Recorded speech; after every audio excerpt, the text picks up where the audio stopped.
Imagine being so good that two presidents of your country personally asked you to stay on your team, but years later, there's a petition with 50 million signatures from fans demanding you leave. Kylian Mbappé is on the cover of Vanity Fair's sports issue, and I found his editorial really interesting. The internet likes to call him a dictator, but this interview proved that he's really a diplomat no matter what he says.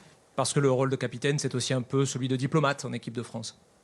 Qui l'a dit? Sports are inherently political, especially in France, and he's dealt with it on multiple fronts. On one hand, he speaks about his concerns of France's far-right party, which has been historically critical of the diversity on the national team. He's of Cameroonian and Algerian origins and has faced the same racial abuse that other legendary players have as well. And it was so bad that at one point he considered leaving the national team. They're French heroes when they win, and they're foreigners when he lose. And to that he says, we're French. A French person loves to complain. A French person loves being unhappy. A French person is happiest when they're not happy, because it's true. We criticize everything, and I say that because I'm like that too. You know what? He's right. French people low-key do love to complain. I'm not gonna lie. But again, even with that answer, like I said, he's a diplomat. So much so that when he tried to leave PSG after 5 years, French President Emmanuel Macron and former President Nicolas Sarkozy made personal appeals for him to stay in Paris. And he did for 2 more years, but his departure was acrimonious to say the least. He sued the club for unpaid wages and was awarded 60 million euros, but his time at Real Madrid has not been without controversy, to say the very least. I don't even have enough time to get into all the Real Madrid stuff happening, but no matter what, whether it's the national team